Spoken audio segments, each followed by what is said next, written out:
e pa ta regjistru fakultetin juridik në atë kohë. Juridikon e Po, ke pas. mjekësinë e kam pas shkollën e nesme, tani fakultetin juridik, Po, po.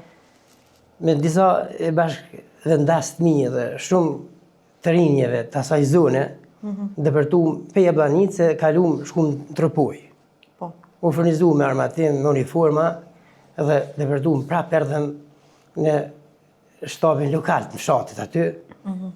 Prap kishim nevojë për armatim, kisha shku disa herë në Shqipni, i kishim Tropoj, Ragam, Hoxha, i këto pikat që u furnizojshin. A ka qenë rruga e rrezikshme për me shku në Shqipni? Rruga ka qenë e rrezikshme, zakonisht na depërtojshim natën. Natën. Tani u furnizum, erdhem prap pas... Ju keni shku në kom në Shqipni? Kom ju keni shku në kom? Po, komi na shku, komi na kthy. Jeni kthy me pesha Bajagjet Rona? Bajagjet Rona. Tani atëherë ku ishte nevoja, ishim pjesë në pikat frontit, bëjshim roje.